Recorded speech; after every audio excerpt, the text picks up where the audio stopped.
Can I do intermittent fasting and IIFYM at the same time? You bet your sweet ass you can. There's no reason you can't, but be aware. Here's the deal. When it comes to intermittent fasting, first, let me just break it down. So in case you're watching this video, like, Anthony, what is intermittent? Okay, here it is. Intermittent fasting is when you fast for a specific number of hours during the day and you feed, they actually call it a feeding window, for a limited number of hours per day. So a popular split would be like 8 hours of eating, 16 hours of not eating, if that makes sense. 6 hours of eating, 18 hours of not. 4 hours of eating, 20 hours of not. Something like that. Then there's the OMAD diet, which is 1 meal a day, which somebody would be like, that's crazy. We all know this and that. No, we don't. We're still figuring that stuff out. Lots of studies indicate this or that. But once we change things, the human body tends to adapt. So you can eat 1 meal a day. That is very possible. In fact, I'm going to write down right now to do an OMAD video. One more video.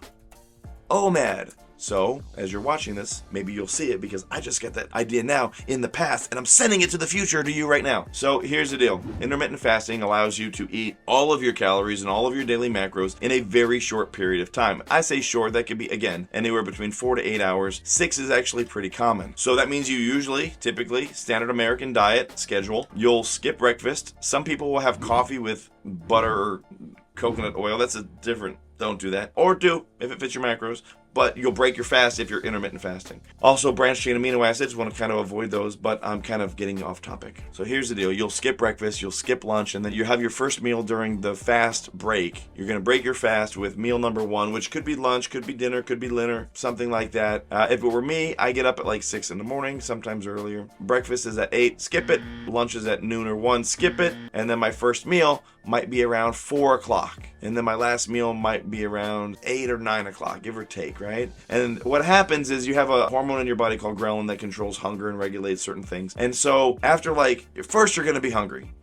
No doubt about it. By day 3, specifically 4 and 5, that hunger goes away. You acclimate really quick. And then now you're not hungry. You don't crave breakfast. You crave less sugars. You have less cravings in general because that hormone response is your body's adapting and changing things. And then it gets used to not eating in the morning. So it says, all right, let's stop being hungry because that doesn't serve us. It adapts. And then you will start getting hungry in the afternoon around, well, for me, if I eat every day at 4, my body is now trained to recognize my new feeding schedule. So it will actually start to get hungry around 2 or 3 and 4 o'clock. I will break the fast. This is not what I do. I have done it. It's not what I'm currently doing, but me as an example, would break the fast around 4 o'clock with a nice sized meal. Then I have another nice sized meal a couple hours later, and that's pretty much it. What are the advantages of intermittent fasting? Number 1, it controls hunger. Number 2, it's great for people with weird schedules or that just are too busy to eat in the morning or busy working during the day. That's number 2. Number 3, it allows you to have bigger meals throughout the day. You don't create like sugar addictions or sugar cravings. Your body does not crave these things. So you don't have the insulin spike and blood sugar is pretty stable until you eat. And so it's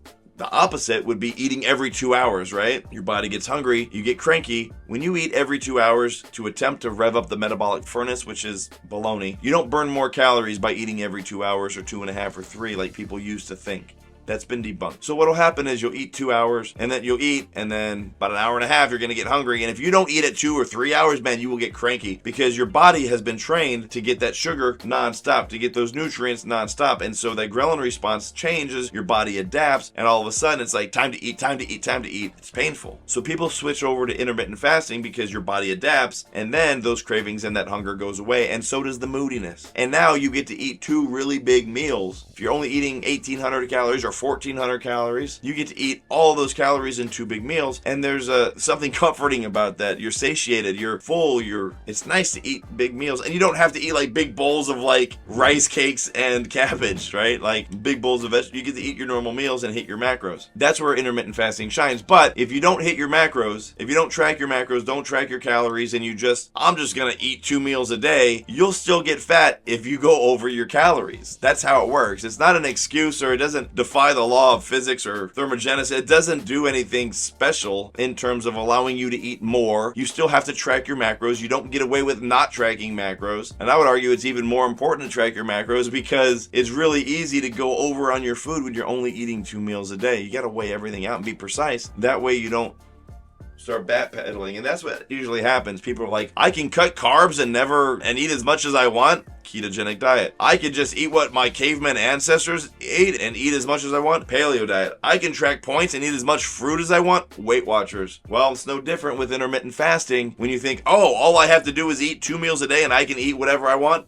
No. No, and no. You still have to track your macros, even with Weight Watchers. You think, if you tell me that I can eat as much fruit as I want to, and I can have all the Weight Watchers meals, and I can eat as much fruit because there's 0 points, I am going to gorge myself on fruit. I'll put it on the grill, I'll put it in the oven, I'll fry it up, I'll eat it raw. I will get fat on fruit if you give me that option, because I'm a human. And that's how I think, and that's how I work, and that's how most people work, which is why so many people are looking for excuses to follow some weird diet so that they can continue to eat as much as they want. Well, you don't get to, not even with IIFYM. The good thing is you can eat the foods that you love, so it's less restricting than every other diet plan out there, and that's why you were attracted to this, and that's why you bought this program, and that's why you're here right now. So if you're going to do intermittent fasting, that's great. I think it's a great tool for a lot of people. Just know that it doesn't excuse you from tracking macros.